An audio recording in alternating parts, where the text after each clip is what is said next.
Salut la bleusaille. J'espère que vous êtes prêts pour le deuxième épisode de cette trilogie parce que croyez-moi, j'en ai pas fini avec vous. Il est temps d'élargir un peu votre vision de l'histoire que je vous ai racontée il y a une quinzaine de jours. Et si vous ne savez pas de quoi je suis en train de vous parler, c'est peut-être qu'il faudrait commencer par le premier épisode. Enfin, je veux dire le premier épisode de la trilogie, pas de la chaîne. Enfin, après vous faites ce que vous voulez. Quoi qu'il en soit, je vous avais uniquement parlé du pot de fleurs qui avait atterri sur la tête de Monsieur Trinchon et l'avait tué sur le coup, mais pas de ce qui avait provoqué sa chute, ce que je vais maintenant faire. Ce qu'il faut savoir, c'est que ce pot de fleurs était initialement sur le rebord du balcon de Madame Verino, et si celui-ci est venu s'encastrer dans la tête du vieux 3 étages plus tard, répandant du même coup sa cervelle sur le visage de Bernard, c'est que le chat dont elle avait la garde l'avait poussé. Il faut également considérer que si Madame Verino a mis le chat sur le balcon, c'est parce que ce dernier mangeait l'une de ses plantes d'intérieur. Et si elle en avait la garde, c'est que son ex-mari était venu le déposer quelques minutes plus tôt. Alors oui, si cette grosse andouille de Bernard n'avait pas appelé Monsieur Trinchon pour lui indiquer qu'une partie de ses courses était sur le sol, il serait sans doute encore en vie, on est tous d'accord là-dessus. Mais de la même façon, il le serait tout autant si Madame Verino n'avait pas mis le chat sur le balcon ou si son ex-mari n'était pas venu le déposer. Du coup, on pourrait tout aussi bien considérer que la responsabilité est partagée entre tous les protagonistes. Mais non, notre cerveau est foutu de telle façon que l'on va immédiatement imputer la responsabilité au dernier maillon de la chaîne, en oubliant au passage tous les précédents. Mais ce qu'il faut surtout savoir, c'est que tous les événements ont suivi le cours logique de leur déroulement et qu'ils ne pouvaient de toute façon pas en être autrement. Et pour vous prouver ce que j'avance, je vais devoir une nouvelle fois mettre le bordel dans votre tête en vous affirmant que le hasard n'existe pas.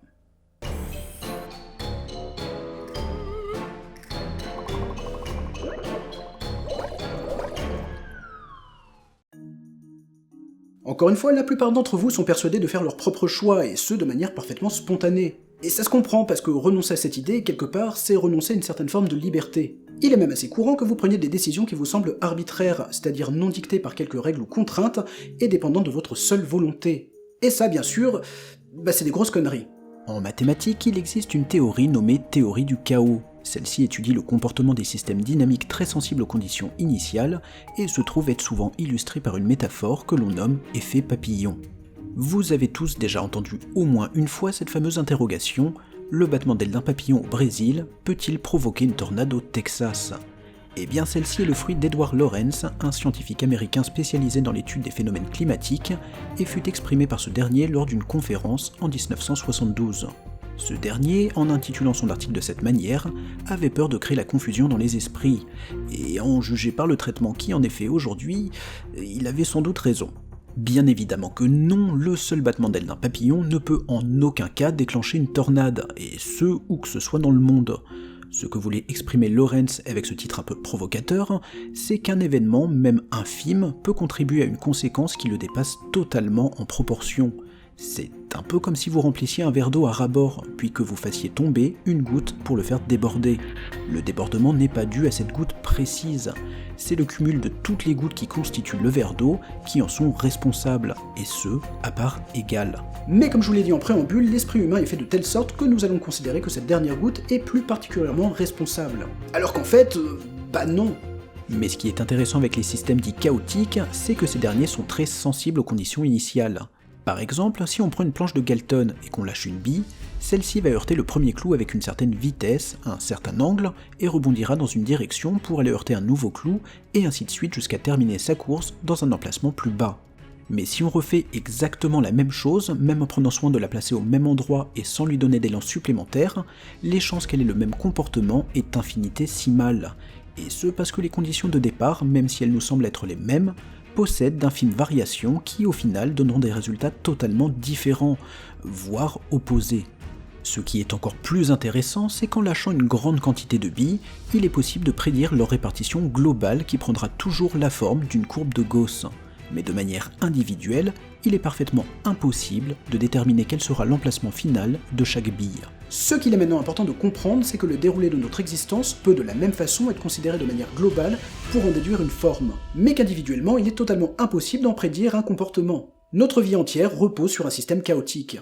La mort de Monsieur Trinchon est la conséquence de ce qu'on appelle une chaîne causale. Pour mieux comprendre, voyons un peu plus large. Nous allons compléter les conditions dont j'ai fait état tout à l'heure avec deux nouvelles branches. Sur la première, nous trouvons Monsieur Colindon. Celui-ci est primeur et tient la petite boutique qui se trouve au coin de la rue. Ce matin-là, il était arrivé 15 minutes plus tard que d'habitude, car sa fille de 5 ans, la veille, avait joué avec son réveil et l'avait déréglé.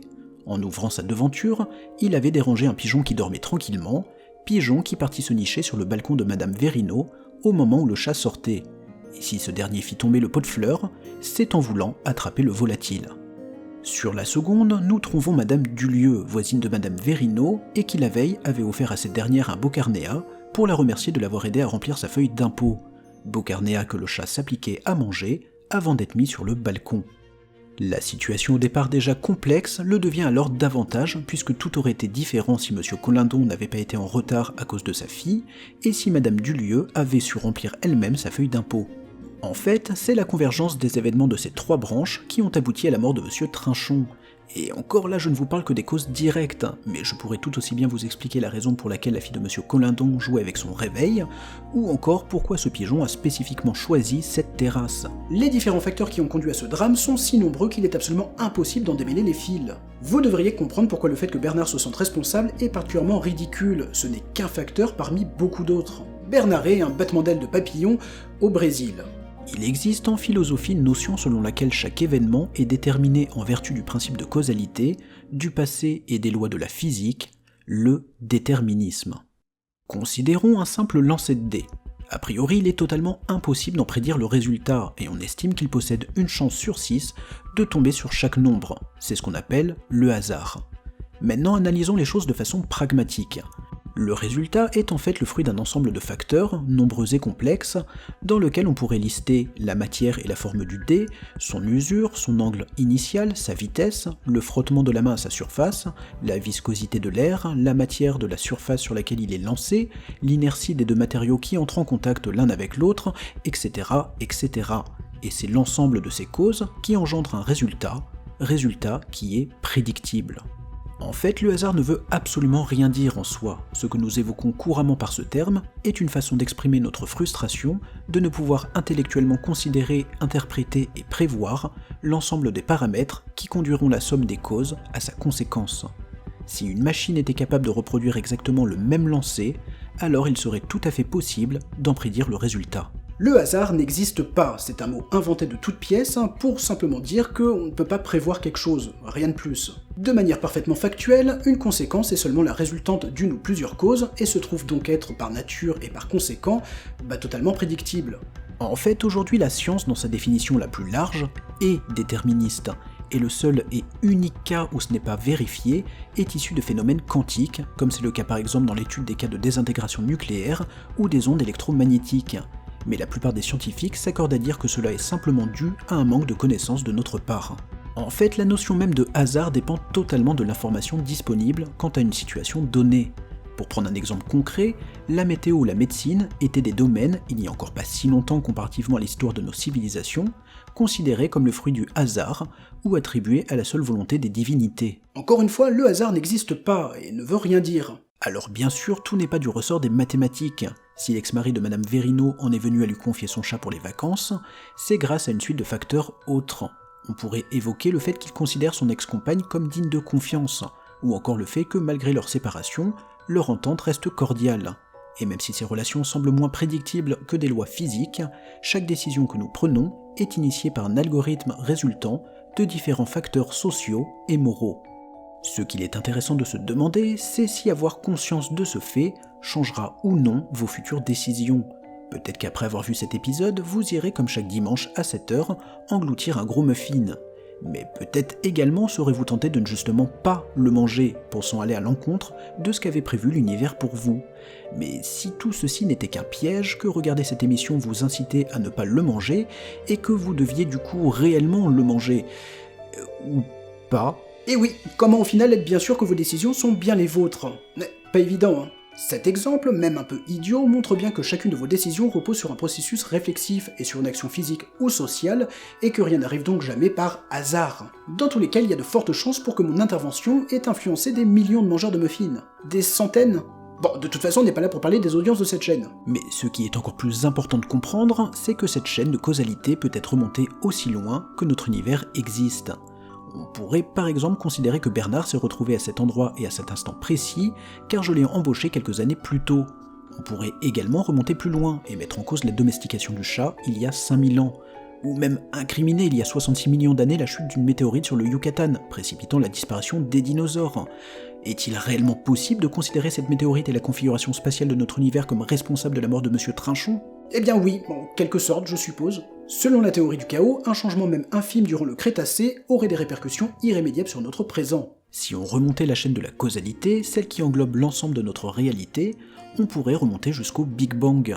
Rappelons que l'ensemble de la matière qui constitue notre univers est le résultat de cet événement, et dans cet état initial contenu dans une tête d'épingle, il aurait suffi qu'un seul atome ne fût à la place qui était la sienne pour que notre réalité ne ressemble absolument pas à celle que nous connaissons aujourd'hui. Peut-être que notre planète n'aurait jamais existé, ou dans un coin totalement différent de l'univers. Peut-être que les poules auraient des dents. Peut-être que Karen Gillan serait aujourd'hui ma femme. On sait pas. En tout cas, une chose est sûre, c'est que chaque décision que vous avez prise, que vous prenez ou que vous prendrez, est déterminée par une suite de facteurs qui remontent à l'origine même du monde. Comme si toutes les informations étaient déjà présentes. Comme si le scénario de notre réalité était déjà écrit et prêt à être joué. Comme un code source. Oups, pardon, je m'avance un petit peu. Je ne voudrais surtout pas vous achever avant le 3e épisode de cette trilogie. Quoi qu'il en soit, je trouve ça absolument fascinant de considérer les choses sous cet angle, car on comprend mieux comment une seule personne en entrant dans votre vie peut littéralement la bouleverser. Ou la ruiner, oui, ça dépend. Comme promis, je vais vous poser pour la 3e fois cette fameuse question, croyez-vous toujours au libre arbitre ?